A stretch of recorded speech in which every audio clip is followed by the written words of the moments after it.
Bienvenue dans la suite de la série de podcasts Les pros savent dédiée à la gestion du temps. Dans les 5 épisodes de cette série produite par la Massif, vous allez découvrir des clés concrètes et actionnables pour reprendre le contrôle de votre temps et jongler entre vos différentes casquettes d'entrepreneur sans vous épuiser. Je suis Claire Vitou, coach en organisation et en structuration pour les entrepreneurs. Ma mission, vous donner les meilleurs conseils pour créer plus de temps dans vos journées et vous permettre d'avancer efficacement vers vos objectifs de développement. Dans ce 3e épisode, je vous partage mes meilleurs conseils pour gérer votre planning efficacement.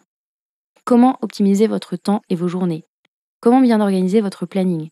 Quels sont les pièges à éviter pour une gestion du temps efficace? Vous avez peut-être déjà essayé de reprendre les rênes de votre planning. Et à chaque fois, c'est le même scénario. Malgré vos bonnes résolutions pour structurer vos journées, planifier et prioriser, il y a toujours un imprévu, une urgence ou un obstacle qui vient tout faire tomber comme un château de cartes. À force de répéter ce schéma, vous êtes simplement frustré d'échouer à reprendre le contrôle de votre temps. Peut-être même que vous avez baissé les bras et que ce sont les urgences et l'opérationnel qui font aujourd'hui la loi dans vos journées. Je n'ai pas de méthode miracle à vous proposer.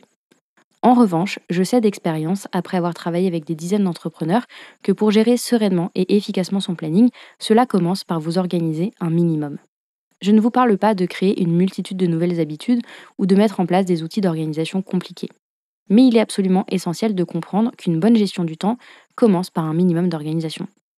Car c'est l'organisation qui va vous permettre de clarifier vos priorités chaque semaine ou chaque jour pour vous focaliser sur ce qui compte, d'éviter de vous disperser et de perdre du temps, et d'éviter de procrastiner à cause du manque de clarté. Je vais vous expliquer la routine exacte qui vous permettra de planifier vos semaines efficacement. Et pour que ce soit encore plus concret, vous pouvez télécharger un modèle de planning hebdomadaire à imprimer qui vous permettra de suivre les étapes de ma prescription pas à pas. Vous pouvez retrouver ce modèle dans l'article qui accompagne le podcast. Vous êtes prêts? C'est parti pour la méthode de planification pas à pas. La première étape consiste à faire le point sur ce que vous avez à faire. Une fois par semaine, videz votre cerveau en faisant la liste de tout ce que vous avez à faire la semaine suivante. Dans votre liste, incluez les tâches opérationnelles comme la production, les projets clients, mais aussi votre communication ou la comptabilité. Incluez aussi, évidemment, les actions de développement que vous avez besoin de mettre en place. Si vous avez beaucoup de choses à gérer dans votre vie personnelle, n'hésitez pas à ajouter cela à votre vie de cerveau. Ça vous permettra d'avoir une vision à 360 degrés de tout ce que vous avez à faire. À la fin de cette étape, vous avez une liste en vrac de toutes les tâches qui encombraient votre esprit. La deuxième étape de cette routine d'organisation hebdomadaire simplissime, c'est de faire le point sur les deadlines à venir. C'est peut-être des livrables à finaliser pour des clients, des réunions à préparer ou bien des échéances comptables à respecter par exemple. À partir des échéances côté client et des actions de développement à réaliser, vous allez définir 1 à 3 priorités pour la semaine. Si je reprends le cas d'une graphiste, les 3 priorités pourraient ressembler à finaliser l'identité graphique pour l'entreprise super, préparer la présentation des pistes créatives pour l'entreprise géniale, envoyer un email de prise de contact à 3 nouveaux prospects.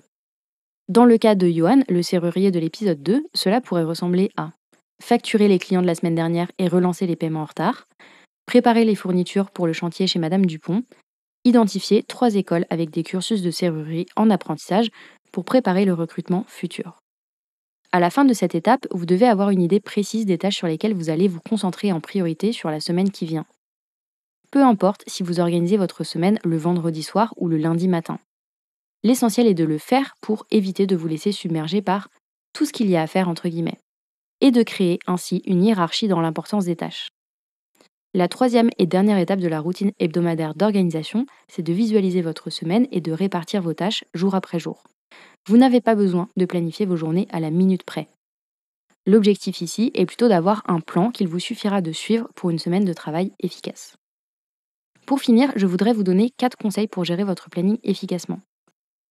Le premier, je vous l'ai déjà donné dans l'épisode précédent, mais je le rappelle ici car il est important. Si vous avez tendance à courir après le temps au quotidien, prévoyez de commencer votre journée systématiquement par la tâche la plus importante. C'est ce qu'on appelle manger la grenouille ou le crapaud en productivité. Mon deuxième conseil, c'est de prévoir du temps pour les imprévus. Si vous avez du mal à aller au bout de votre liste de tâches à cause des imprévus ou du retard accumulé, c'est le signe que vous surchargez votre planning. Je vous invite donc à faire l'inverse. Prévoyez toujours moins que ce que vous pouvez raisonnablement faire dans la journée. Le temps restant vous permettra de gérer les imprévus avec moins de stress. Mon troisième conseil, c'est de rester flexible sur votre planning. Autrement dit, laissez tomber dès maintenant l'idée que vous suivrez votre planning de la semaine à la minute près. Votre planning vous sert de feuille de route et vous permet de clarifier vos priorités. Il est normal et nécessaire de rester flexible sur votre organisation pour éviter le sentiment d'échec et la frustration. Mon quatrième et dernier conseil, c'est de découper précisément les tâches que vous planifiez. Une des premières causes de la procrastination, c'est le flou. Si vous notez dans votre planning avancé sur le site internet de Madame Richard, vous avez plus de chances de remettre cela au lendemain que si vous découpez en tâches précises comme faire la liste des pages à créer pour le site et préparer les maquettes des pages. En résumé, un planning efficace, c'est d'abord un planning qui est fait. Prenez le temps, au moins une fois par semaine, de faire le point sur vos tâches pour les prioriser et créer une feuille de route pour votre semaine. Le simple fait de planifier en avance vous permettra de gagner en clarté et de préparer dans votre esprit votre passage à l'action. Ensuite, un bon planning est réaliste, flexible et précis. Pour vous aider à mettre en place la routine hebdomadaire de planification que je vous ai partagée dans cet épisode, n'oubliez pas que vous pouvez télécharger le modèle de planning que je vous offre. Il vous suffit de l'imprimer pour commencer à l'utiliser. Dans le prochain épisode, je vous donne des clés pratiques pour réduire le temps que vous consacrez aux tâches de gestion comme la facturation ou la comptabilité. Ma mission, vous permettre de consacrer plus de temps à ce qui compte vraiment et ce qui vous passionne dans votre entreprise. A tout de suite dans l'épisode 4.